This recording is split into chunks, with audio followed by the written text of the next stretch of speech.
Ce livre, ça vient de sortir en français. C'est les correspondances entre le rabbi de Lubavitch et le professeur Green, un scientifique de la NASA.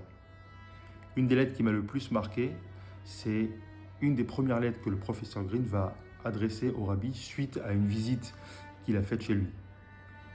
Le professeur Green va reprocher au rabbi de traiter des questions scientifiques. En gros, il lui dit « laissez la science aux scientifiques ». À cette lettre, le rabbi va répondre très chaleureusement, le remercier de sa visite et l'encourager dans la pratique du judaïsme. Le professeur Green a pensé que le rabbi déclarait forfait sur la question scientifique. Par la suite, le professeur Green et le rabbi vont échanger beaucoup de lettres. Jamais le rabbi ne dira le moindre mot à propos du reproche que le professeur Green lui avait fait. Jusqu'à une lettre, 2 ans plus tard.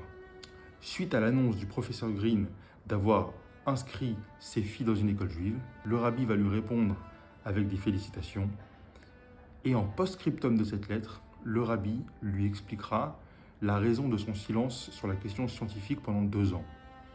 Le rabbi explique « Mon rôle n'est pas d'avoir raison, mais plutôt de rapprocher les gens à Dieu. Parfois, on gagne un débat, mais on perd la personne en face.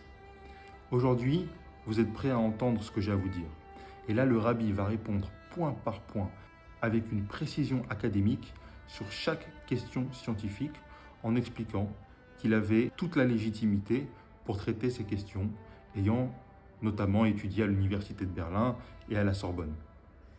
Le rabbi traite par exemple de la question du système solaire. Avant le système copernicien, c'est le système de Ptolémée qui était enseigné.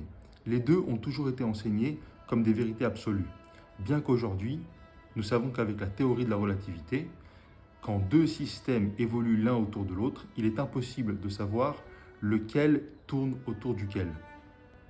Le rabbi reproche parfois aux scientifiques une certaine malhonnêteté intellectuelle en enseignant des théories scientifiques comme des vérités avérées. Le rabbi parle aussi de la recherche d'une équation qui engloberait la théorie de la relativité générale ainsi que la physique quantique.